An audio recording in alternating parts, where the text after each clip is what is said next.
하나님의 말씀은 사사기 2장 16절에서 23절까지 있는 말씀입니다. 사사기 2장 16절에서 23절까지 있는 말씀인데요. 16절, 17절 두 절만 보겠습니다. 여호와께서 사사들을 세우사 노략자의 손에서 그들을 구원하게 하셨으나 그들이 그 사사들에게도 순종하지 아니하고 오히려 다른 신들을 따라가 음행하며 그들에게 절하고 여호와의 명령을 순종하던 그들의 조상들이 행하던 길에서 속히 치우쳐 떠나서 그와 같이 행하지 아니하였더라. 아멘. 성경을 보면은 하나님께서 사람들과 약속을 하는 그런 것들을 많이 봅니다. 근데 하나님이 사람들하고 약속하면 누가 이익이 될까요?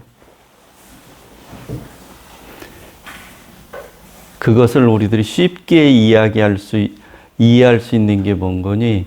부모와 자녀가 약속을 하면 늘상 부모가 손해가 나게 돼 있습니다. 10가지를 하라고 그랬는데 한두 가지를 해놓고도 다 했다고 그래요. 그리고 약속한 걸 부모한테 지키라고 그래요. 이걸 해주세요. 나는 이런 거 약속했으니까 이거 했으니까 해내세요. 이렇게 하고 다 하지 않고도 항상 자기는 다 했다고 이렇게 주장하고 또 부모는 그러면 어쩔 수 없이 그것 때문에 어떻게 해요? 자녀와 한 약속을 들어줍니다. 성경 볼 때에도 그래요. 하나님이 우리 인간들하고 약속하면 늘상 인간들만 이익이지 하나님은 이익되는 게 없어요. 그리고 약속한 대로 인간이 그대로 다 지키지도 않아요. 어쩌다 한 가지 지켜놓고 나선 하나님한테 어떻게? 하나님, 제가 하나님과 약속한 거 이렇게 지켰으니까 하나님 저한테 이런 거 해주신다고 그랬으니까 해주세요. 이런 식으로 사람들은 하거든요. 근데 하나님은 또 그거 한 가지 한 걸 가지고 그래, 네가 약속한 거 나하고 한 거 지켰으니까 내가 들어줄게. 이렇게 하고 하나님은 늘 들어주신단 말이에요.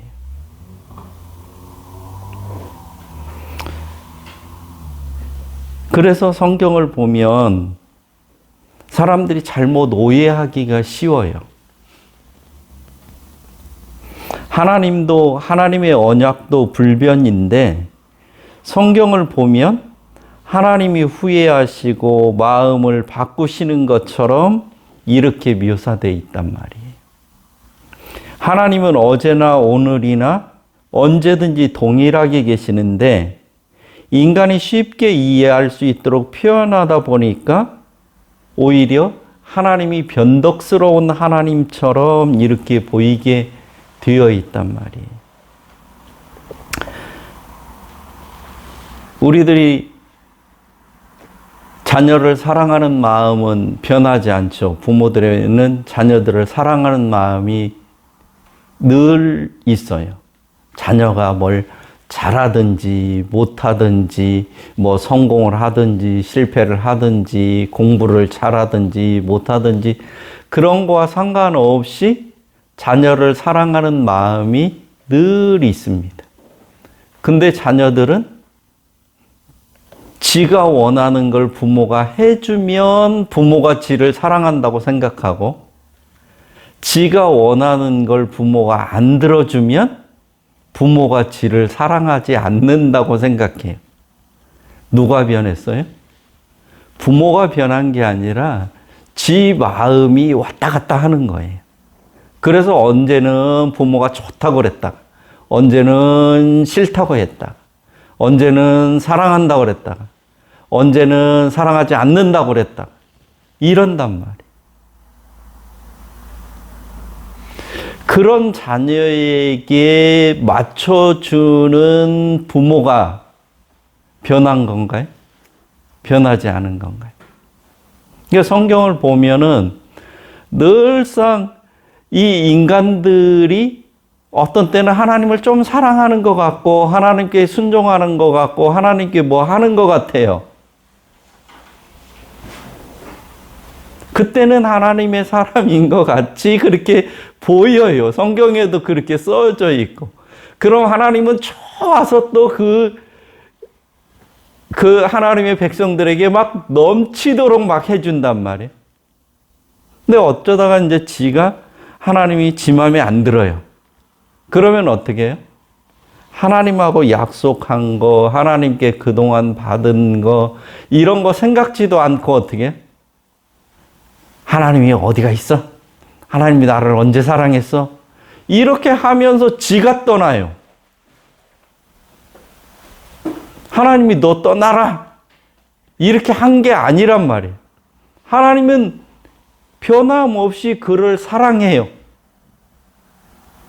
그리고 그가 더 성숙해지고 하나님과 더 깊은 인격적인 관계를 맺어가기를 원하는데 지가 변한단 말이에요. 지가 변하면서 하는 얘기는 뭐라고 얘기해? 하나님이 변했다고 얘기해. 옛날에는 하나님이 나한테 복도 주고 은혜도 주고 이렇게 했는데 지금은 내가 기도해도 하나님이 기도도 안 들어주고 뭐하고 어쩌고 저쩌고 하는 거 보니까 하나님이 안 계신 것 같아. 또는 하나님이 나를 사랑하지 않는 것 같아. 이렇게 얘기한단 말이에요. 그러면서 실컷 지 맘대로 하다 보니까 어떻게 해요? 지 맘대로 한다고 모든 게 다 이루어지면 괜찮은데 지 맘대로 하다 보니까 하나님과는 점점 더 멀리 가고 인생이 어떻게? 더 살기 힘들어지고 더 고난 속으로 계속 들어가게 된단 말이에요. 그러면서 하나님을 원망하는 그런 것을 많이 볼 수 있어요. 그런 상태를 성경은 이렇게 표현하고 있죠. 뭐라고 얘기하냐면 걔가 잘못됐다 이렇게 얘기하지 않고 하나님이 그렇게 해서 그렇게 되었다고 그 잘못을 누가 뒤집어 쓰는 거냐? 하나님이 대신 뒤집어 써준단 말이에요. 근데 우리들은 그것을 성경을 읽으면서 그걸 잘 이해하지를 못해요. 그래서 엉뚱한 소리를 한다고. 하나님이 왜 그렇게 이랬다 저랬다 하시지? 이렇게 얘기한단 말이에요. 그래서 오늘 성경도 보면 하나님이 진노하시고 노력하는 자의 손에 넘겨주고 모든 대적의 손에 팔아 넘기시고 그들에게 재앙을 내리시는 이런 분으로 성경은 기록하고 있어요. 왜 이렇게 기록하고 있냐면 저놈들이 잘못했다 이렇게 얘기하는 게 아니라 자녀의 잘못을 누구의 잘못으로 돌려요? 못난 부모들은 자식이 잘못하면 뭐라 그래? 그래, 내 그럴 줄 알았다. 네가 부모 말 안 듣더니 그 모양 그꼴로 됐지. 이렇게 미련한 부모들은 그렇게 이야기를 해요. 그렇지만 현명한 부모들, 자식을 진실로 사랑하는 부모들은 뭐라고 얘기해요? 내가 너한테 더 이렇게 해줘야 되는데 그렇게 해주지 못하니까 네가 이렇게 될 수밖에 없었구나. 미안하구나. 이렇게 얘기하면서 자식의 잘못을 오히려 어떻게 돌려요? 자기가 잘못한 것으로 이렇게 돌린단 말이에요. 성경이 그래요. 이스라엘 백성들이 하나님을 떠나서 괴로움을 막 당하는 것을 누가? 이놈들이 내 말을 안 듣고 떠나서 저런 벌을 받는 게 당연한 거야. 하나님이 이렇게 얘기하시지 않고 내가 그들을 버렸고 내가 그들을 노력하는 자의 손에다가 내가 넘겨주고 이래서 쟤들이 지금 이런 어려움을 당한다. 하나님께서는 그렇게 말씀하신단 말이에요. 근데 그것을 보고 사람들은 어떻게? 사람들에 따라서 하나님이 이랬다 저랬다 하는 것으로 그렇게 이해를 한단 말이에요. 성경을 이렇게 이해하는 것은 하나님의 언약의 영원 불변성과 인간의 변동성에 대한 오해에서 비롯되는 거예요. 하나님은 한 번도 그 생각이나 그 계획이 변경된 게 없어요. 변경하시지 않으셔요. 인간들에게 한 약속을 하나님은 창조 때 하셨던 그 약속도, 시내산에서 했던 약속도, 출애굽의 1세대들이 다 죽고 난 후에 모압에서 출애굽 2세대들과 한 약속도, 그 후에 가나안 땅에 들어가기 전에 여호수아가 세겜에 이스라엘 백성들을 모아놓고 한 약속도 똑같은 약속이에요. 한 번도 변한 적이 없단 말이에요.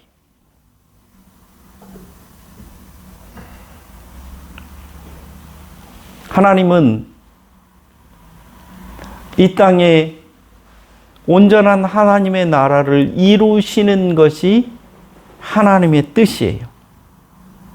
이 하나님의 나라를 온전히 이루는데 하나님의 형상을 따라 만든 이 인간들을 통해서 하나님의 온전한 나라를 이 땅에 이루시기를 원하신단 말이에요. 하나님이 하나님 나라를 이루시는 것은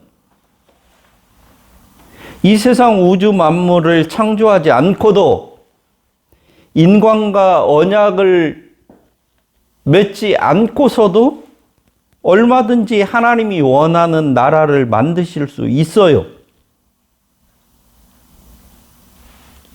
그런데 하나님께서는 우주 만물을 창조하시고 그 중에 하나님의 형상으로 창조된 인간의 자발적이고 자원적인 역할을 통해서 하나님 나라를 이루어 나가기를 계획하셨어요.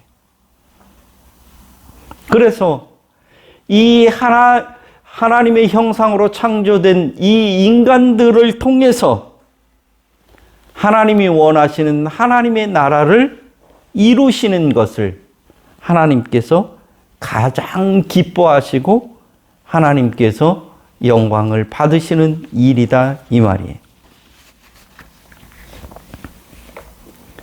부모들이 가장 기쁠 때가 언제입니까? 부모들이 가장 기쁠 때는 자기 자녀가 자기보다 훨씬 낫다는 그런 인정을 받을 때, 다른 사람들이 자식 하나는 잘 뒀어.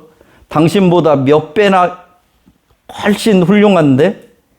이런 말을 들을 때 뭔 소리야, 말도 안 돼.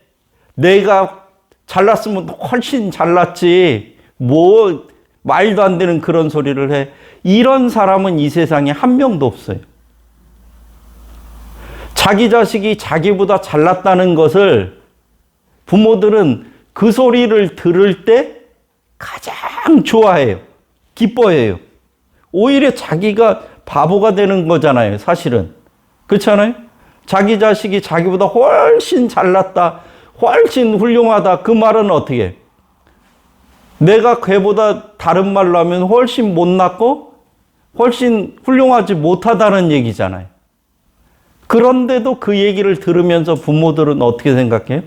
그럼 그렇지, 내 자식이 나보다 훨씬 낫지, 몇 배나 낫지, 이렇게 생각하며 그것을 기뻐한다 이 말이에요. 이것이 부모의 마음이에요. 이것이 하나님의 마음이란 말이에요.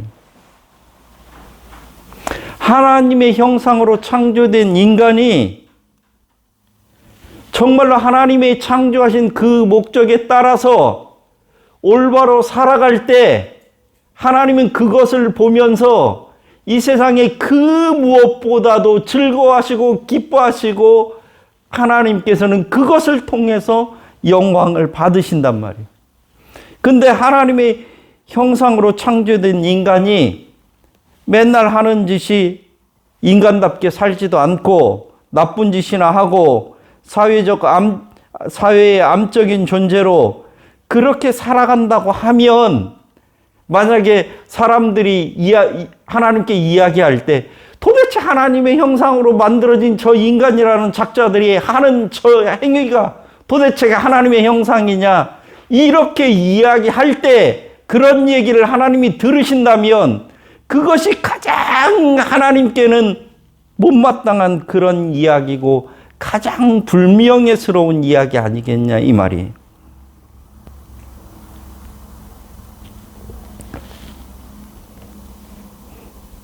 사람은 하나님과 함께 세상을 다스리는 가운데 기쁨과 보람을 느끼며 자기 존재의 목적과 사명을 성취하게 됩니다.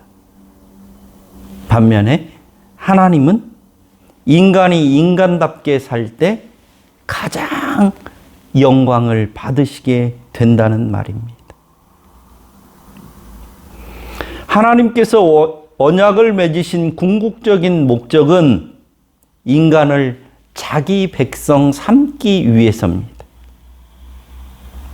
그래서 출애굽기 6장 7절에 보면 너희를 내 백성으로 삼고 나는 너희 하나님이 되리니 이렇게 이야기하고 있고요.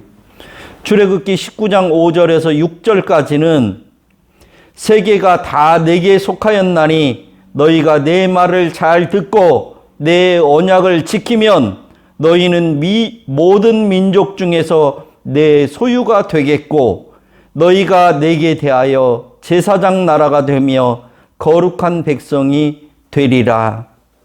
하나님께서는 이렇게 말씀하신단 말이에요. 너희가 내 소유가 되고 하나님의 거룩한 제사장 나라가 되게 하는 것, 그것이 하나님이 인간을 창조하신 목적이다 이 말이에요. 그런데 인간은 어떻게? 하나님의 그러한 창조의 목적, 인간을 그렇게 하나님과 비슷한 수준으로 그렇게 대하시는 그 하나님을 제대로 알아보지도 못하고 내가 왜 이 땅에 존재하는 그 이유가 무엇인지도 모르고 그냥 개나 돼지처럼 살아가고 있는 이 자체가 하나님에게는 불명예가 되는 거다 이 말이에요.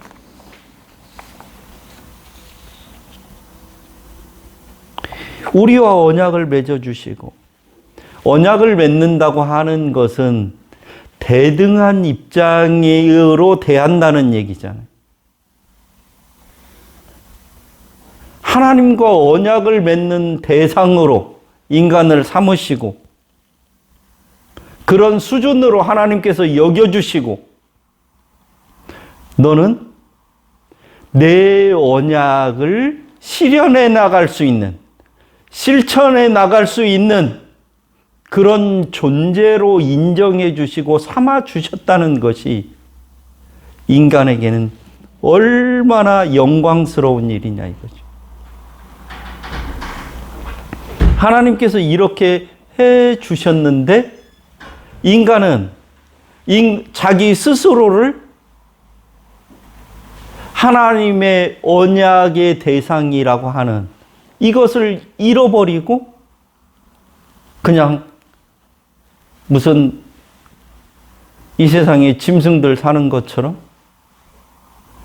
이렇게 삶의 목적도 삶의 방향도 잃어버리고 그렇게 살아가는 그런 삶을 살면서 그러면서 그러는 가운데 발생되는 많은 고통들을 스스로 만들면서 살고 있단 말이에요. 하나님께서 벌을 주어서가 아니라 하나님은 인간을 그런 하나님의 언약의 대상, 하나님께서 복주심의 대상, 하나님의 자녀 삼으실 대상으로 이렇게 대하고 있는데 인간은 나는 하나님의 자녀가 되기 싫어. 나는 내 맘대로 살 거야. 이렇게 생각하고 살면서 스스로 지가 고통 속으로 지가 들어가고 범죄 속으로 지가 들어가고 돼지우리 속에 지가 들어가서 거기서 뒹굴면서 그렇게 살아가면서 그러면서 하나님께서 왜 인간을 만들었냐? 하나님께서 왜 나에게만 이런 고통을 주냐? 이렇게 이야기하고 있는 것이 인간의 실상이란 말이에요. 그래서 이스라엘 백성들은 하나님께서 종살이하는 애굽에서 꺼내와서 시내산에서 하나님께서 시내산 언약을 맺잖아요. 이스라엘 백성들에게. 너희들에게 이렇게 새로운 가나안 땅을 허락해 줄 거다. 지금까지는 너희들이 종으로 살았지만 이제는 하나님의 자녀로 살아야 된다. 이렇게 하면서 하나님께서 시내산에서 새로운 언약을 선포해 주시잖아요. 너희는 하나님의 백성이야. 하나님의 자녀야. 그러니까 하나님의 자녀답게 살아야 된다. 지금까지 애굽에서 살았던 것처럼 너희들이 종처럼 그렇게 살았던 것처럼 노예처럼 그렇게 살았던 것처럼 그렇게 살아서는 안 돼. 가나안 땅에 들어가서는 하나님의 자녀답게 하나님의 백성답게 이렇게 살아야 된다. 이렇게 말씀하시면서 가나안 땅에 들어가서 살 훈련을 광야에서 시키잖아요. 하나님께서. 그럼에도 불구하고 애굽에서의 생활을 잃어버리지 않고 계속 그 모양 그 꼴로 살으려고 이스라엘 백성들이 계속 하잖아요. 그래서 결국은 가나안 땅에 못 들어가죠.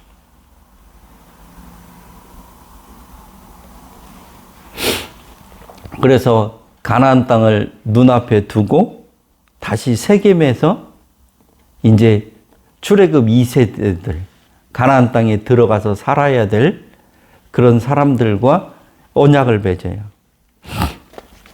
여호수아가 뭐라고 얘기하는 거니? 이렇게 얘기해요. 너희들은 가나안 땅에 들어가서 하나님을 섬기면서 잘 섬기면서 하나님의 백성답게 살아야 되는데 너희들 조상들이 그동안 해온 거 보니까 너희들은 가나안 땅에 들어가서 절대로 여호와를 올바로 섬길 수가 없을 거다. 여호수아가 이렇게 얘기해요.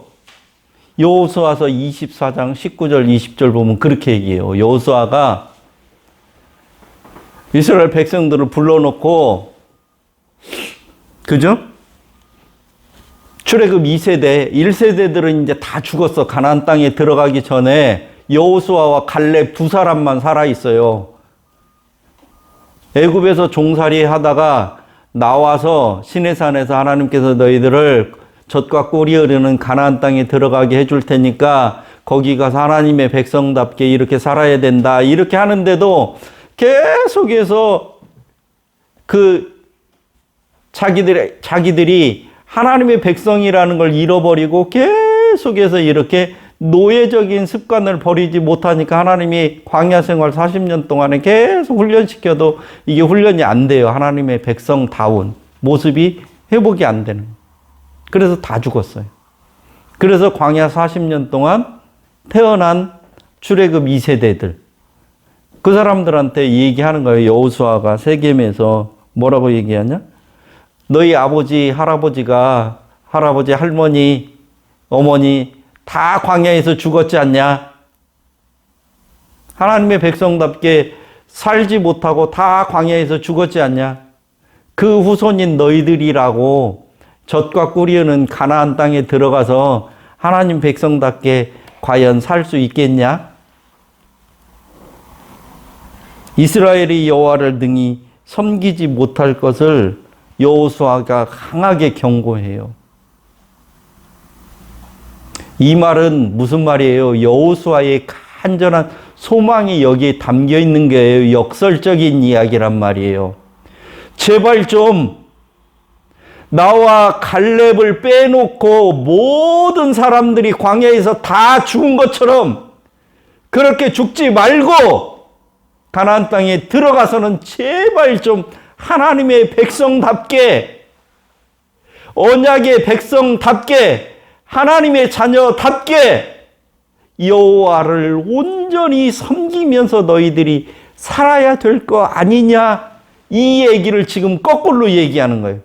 너희들은 절대로 하나님, 너희 조상들 보니까 다 죽듯이 너희들도 하나님 절대로 못 섬길 거다. 이렇게 여호수아가 경고해요, 이스라엘 백성들에게. 그렇게 하니까 이스라엘 백성들이 뭐라 그래요? 아닙니다. 우리는 가나안 땅에 들어가면 그동안에 우리들이 봤던 것처럼 하나님의 말씀대로 하나님의 언약을 어기고 이렇게 살지 않고 가나안 땅에 들어가서는 우리들이 하나님 말씀대로 하나님이 제대로 섬기고 살겠습니다. 이렇게 하고 맹세를 해요.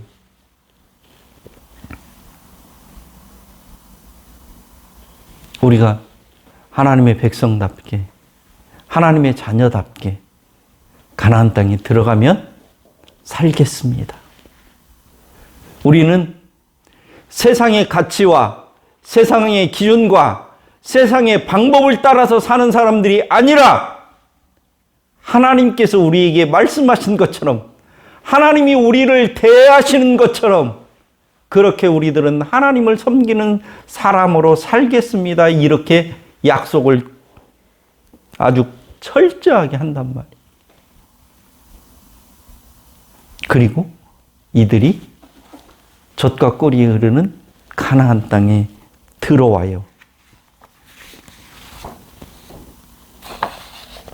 그랬는데 이들은 초장부터 하나님의 말씀을 안 들어요. 하나님께서 어떻게 하라 그랬어요? 너희들이 젖과 꿀이 흐르는 가나안 땅에 들어가면 그 땅에 살고 있는 자들을 어떻게? 다 내쫓아라. 다 내쫓아내라고 그랬는데 어떻게 해요? 사사기 1장에서 사사기 시작부터 이스라엘은 가나안에 거주하는 족속들을 쫓아내지 않아요.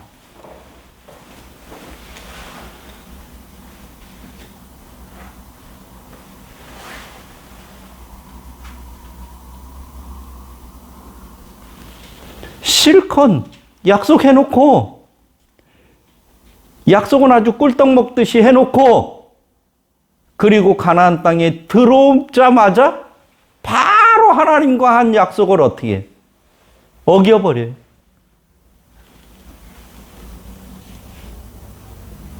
이스라엘이라고 하는 이름이 어디에서 출발하냐면 야곱이 야복강가에서, 그죠?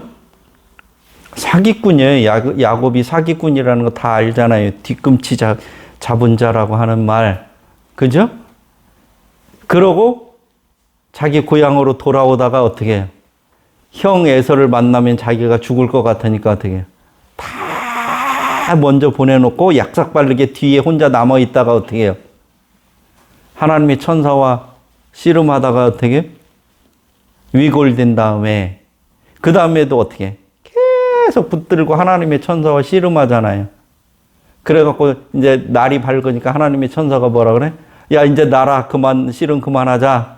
나 이제 돌아가야 되겠다. 이렇게 얘기하니까 어떻게 해? 나를 축복해 주지 않냐면 어떻게 하겠다? 안 논다 이거지, 끝까지. 이렇게 이기주의자가 야곱이에요. 근데 그 이름이 뭘로 바뀌어요? 내가 네 이름을 뭘로? 이스라엘로 바꿔줄게. 그러니까 어때? 그래서 이스라엘이에요. 이스라엘이라는 뜻이 뭐예요? 하나님을 이겨먹은 자다. 근데 하나님과 싸워 이긴 사람이라는 뜻이에요. 좋은 말로는 그래. 하나님의 천사와 싸워서 하나님의 천사와 씨름해서 이겼다. 좋은 말이지만 이중적 의미예요. 인간은 이건 꼭 이스라엘 백성만을 지칭하는 이름이 아니라고요. 모든 인간을 지칭하는 이름이에요. 모든 인간들은 하나님과 싸워서 하나님을 이겨먹으려고 하는 사람들이에요. 하나님의 뜻에 굴복하고 하나님의 뜻에 순복하는 게 아니라 자기의 이익을 위해서, 자기가 살아남기 위해서 하나님이라도 붙들고 끝까지 씨름해서 자기의 뜻을 이루려고 하는 이 존재들이 인간이란 말이에요.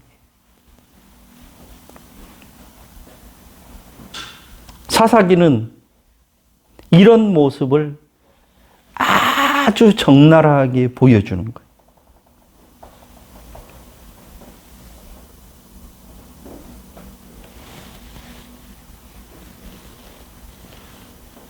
하나님하고 철두철미하게 철석같이 약속해놓고도 어떻게 그것이 자기에게 이익이 될 것 같지 않다고 생각하면 언제든지 배반해버리는 것이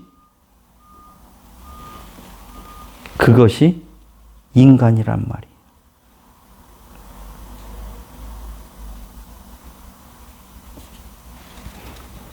가나안 사람을 하나님께서 쫓아내라고 했지만 살려두는 것이 자기들에게 유익하다고 생각해서 쫓아내지 않아요. 이스라엘의 입장에서는 불순종한 것이 아니라 자신들의 생각에 더 좋다고 생각한 것을 선택한 것이에요.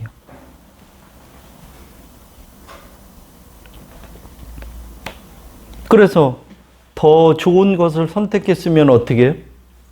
더 좋은 결과가 나야 되는데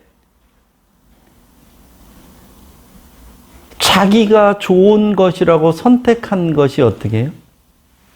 올바른 걸 선택한 게 아니라 악한 거, 자기 욕심에 맞는 것을 선택한 거예요.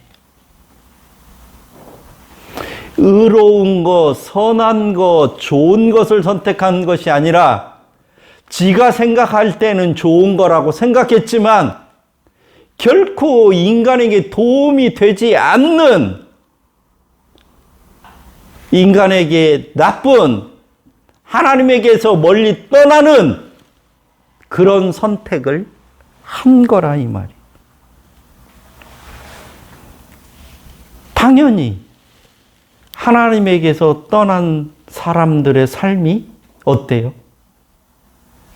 유리방황하는 삶이 될 수밖에 없어요. 왜?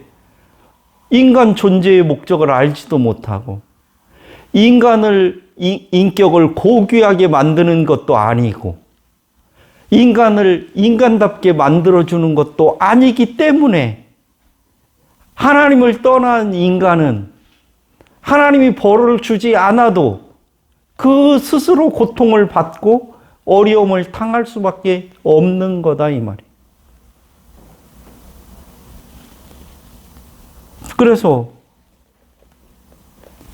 이들이 결국은 어떻게 되냐면 가나안에 살고 있는 많은 사람들에게 계속해서 어려움을 당하게 돼요.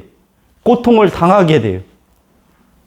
가나안 사람들이 섬기는 그런 신들을 섬기면 자기들에게도 복을 줄 줄 알았는데 더 고통만 받게 된단 말이에요. 더 어려움만 당하게 돼요. 그러니까 양심도 없이 어떻게 해요? 나중에는 아이고 하나님에게라도 우리가 빌어봐야 되겠다.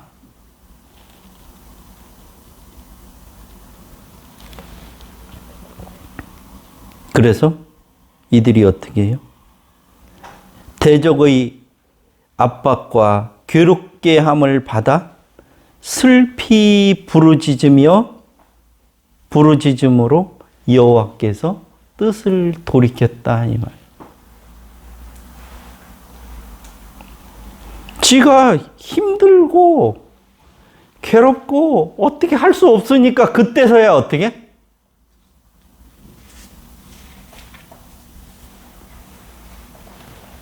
그때야 제정신이 들기 시작하는 거죠. 아마 우리 같으면 그럴 거예요. 아유, 잘 됐다. 쌤통이다. 내 말 안 듣더니 저것들 고생 좀 해봐야 돼. 우리 같으면 이럴 거 아니에요. 그죠? 인간들은 그래요. 근데 하나님은 어떻게? 아이고, 도저히 이거 우리 살지 못하겠다. 힘들어 죽겠다. 이러다가는 우리가 내일이 없다. 어떻게 살아야지? 이러니까 하나님은 어떻게? 불순종한 이스라엘을 징계하는 게 아니라 그들에게 뭐 해요?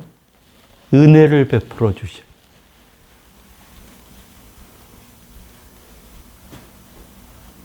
다른 신들은요, 지한테 잘해야, 가서 돈 달라고 바치고 빌고 그렇게 해야, 신한테 잘 보여야 은혜를 줘요. 신한테 잘못 보이면, 부정 타면 어떻게 돼요? 천벌을 받는다고 생각하기 때문에 뭐 굿하고 뭐 하려고 그러면 목욕 재개하고 뭐 정신 바짝 차리고 그동안 먹던 술도 다 끊고 막 그렇게 하고 조심조심 신한테 뭐 어쩌고 저쩌고 하잖아요. 그렇잖아요. 다른 신들은 그렇잖아요. 다 우상 숭배할 때.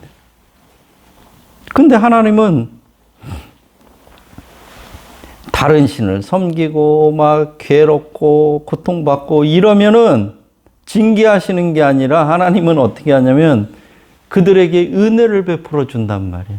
그래서 하나님이 어떤 분인 줄을 깨닫도록 하냐면, 봐라 이놈들아, 내가 그거 바알, 아스다롯 이런 거 아무것도 아니다고 그러지 않았느냐. 너희들이 가나안 땅에 들어가서 그거 섬겨봤자 너희들에게 아무런 유익함이 없다고 내가 얘기해 주지 않았냐. 그것들한테 빌어보니까 어떻대? 너희들 가나안 사람들 그 사는 것처럼 그렇게 해보니까 어떻느냐? 너희들이 고통스럽고 힘만 들지 않냐? 그러면서 하나님께서 사사를 세워준단 말이에요. 이 괴로움과 이 어려움에서 구해낼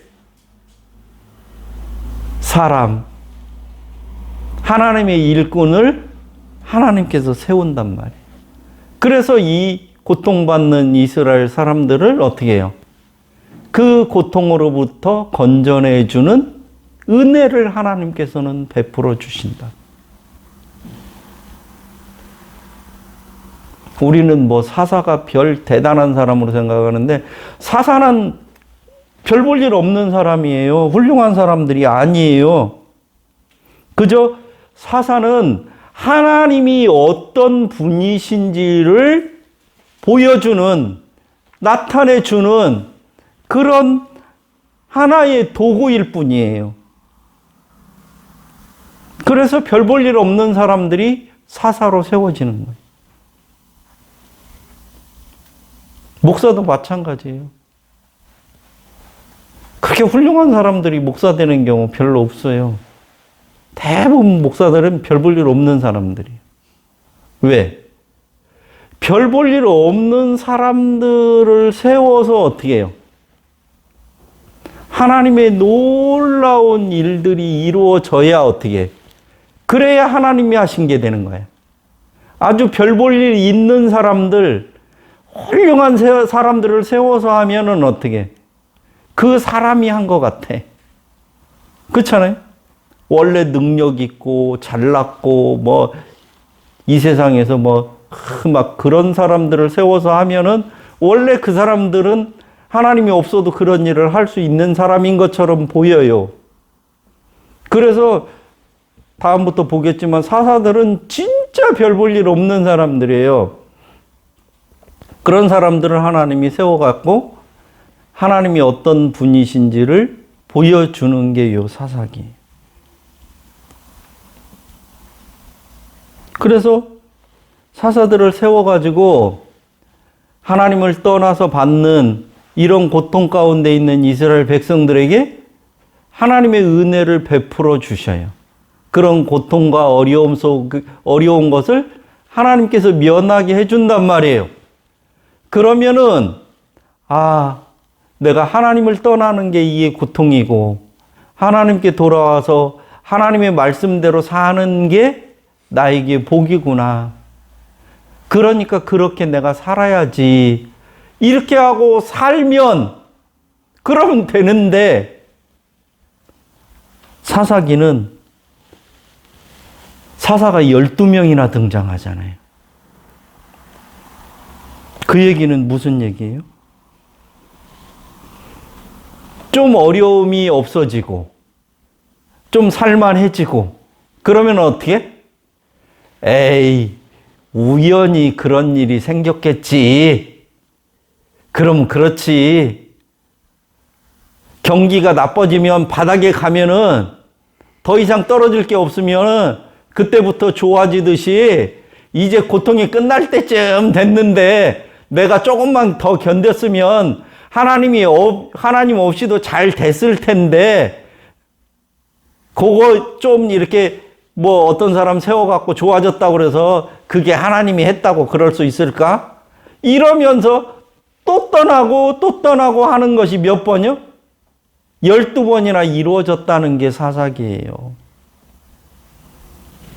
하나님을 그런 식으로 믿는 게 이스라엘이라고요.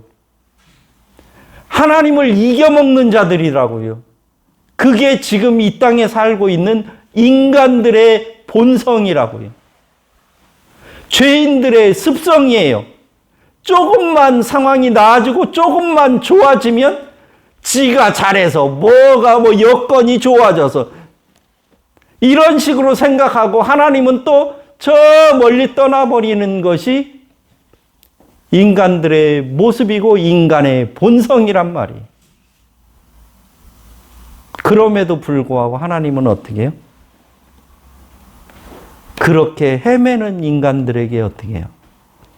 또 은혜를 베푸시고 또 은혜를 베푸시고 또 사랑을 베푸시고 또 사랑을 베푸시고 인간이 배반해서 또 떠나고 또 떠났다가도 하나님 또 못 살겠어요. 하나님 저 살려주세요. 그러면 어떻게? 그래. 빨리 돌아와라. 헤매지 말아라. 하나님 안에 평안이 있지 않느냐? 하나님 안에 인간다움이 있지 않느냐? 왜 하나님의 자녀가 자꾸 하나님을 멀리 가려고 그러냐? 그러면서 그에게 또 사랑 베풀어 주시고 또 사랑 베풀어 주시는 것이 하나님이란 말이에요.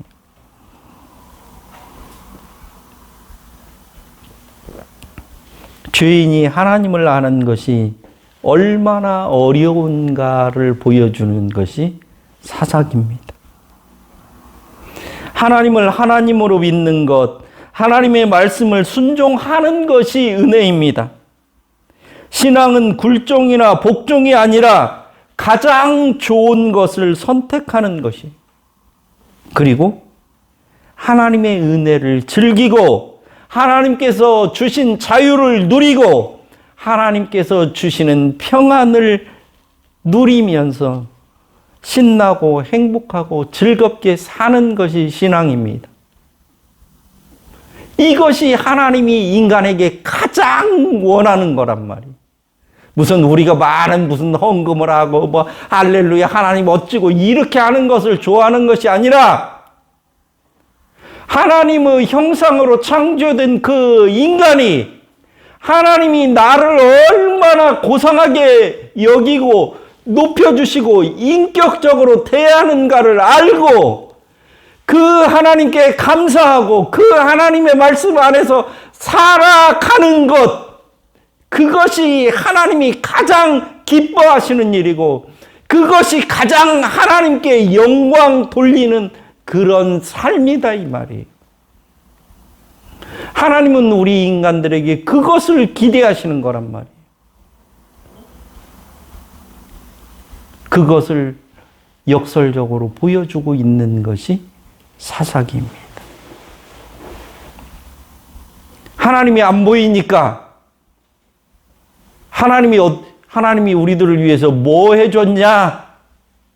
이런 사람들에게 깨닫게 하기 위해서 별 볼 일 없는 사람을 하나님은 사사로 세워서 그 사람을 통해서 하나님이 어떤 분이신가를 너희들이 눈으로 직접 봐라. 하나님은 어떤 일을 하시는 분인지 이렇게 보여준 것이 사사기예요.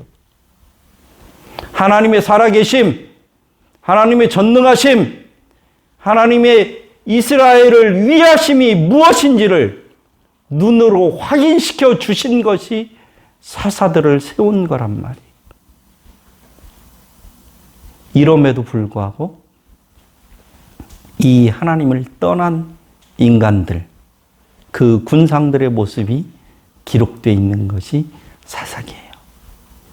이렇게 하나님은 은혜를 베푸시고 사랑을 베푸시는데도 그 은혜를 누리지 못하고 그 사랑 안에서 만족하지 못하는 이 죄인들의 실상을 보여주고 있는 것이 사사기입니다. 신앙은 이 하나님 안에 거하는 것입니다. 이 하나님이 주신 좋은 것들을 누리는 겁니다. 세상의 것들이 없어서 갈증내는 것이 아니라 하나님 안에서 하나님의 은혜를 누리며 사는 것, 그것을 즐기는 것, 그것이 참 신앙입니다. 우리 모두에게 그런 은혜가 있기를 축원합니다. 기도하겠습니다. 하나님 아버지, 가나안 땅에 들어간 이스라엘 백성들의 모습을 통해 오늘 우리의 모습을 바라봅니다. 하나님, 세상에 무엇이 있는 것이처럼 여겨서 하나님 여기에 기웃 저기에 기웃하지만 결국은 그것들이 허상인 것을 저희들로 하여금 잘 알게 해주시고 하나님이 주시는 은혜 안에 머무르는 자들 다 될 수 있도록 주께서 은혜 베풀어 주옵소서. 하나님께서 우리들을 얼마나 귀히 여겨주시고 우리들을 통해서 하나님께서 이 땅에 하시고자 하시는 이 일이 얼마나 귀한 일인지를 저희들이 잘 깨달아서 하나님의 귀한 일에 잘 사용되어지는 우리 모두가 되어지도록 주님께서 은혜를 베풀어 주옵소서. 그래서 하나님의 말씀 안에서 즐거워할 수 있도록 도와주시고 하나님의 주시는 평안을 마음껏 누리며 이 세상을 자유롭게 살아갈 수 있도록 주님 함께하여 주옵소서. 예수님의 이름으로 기도드립니다.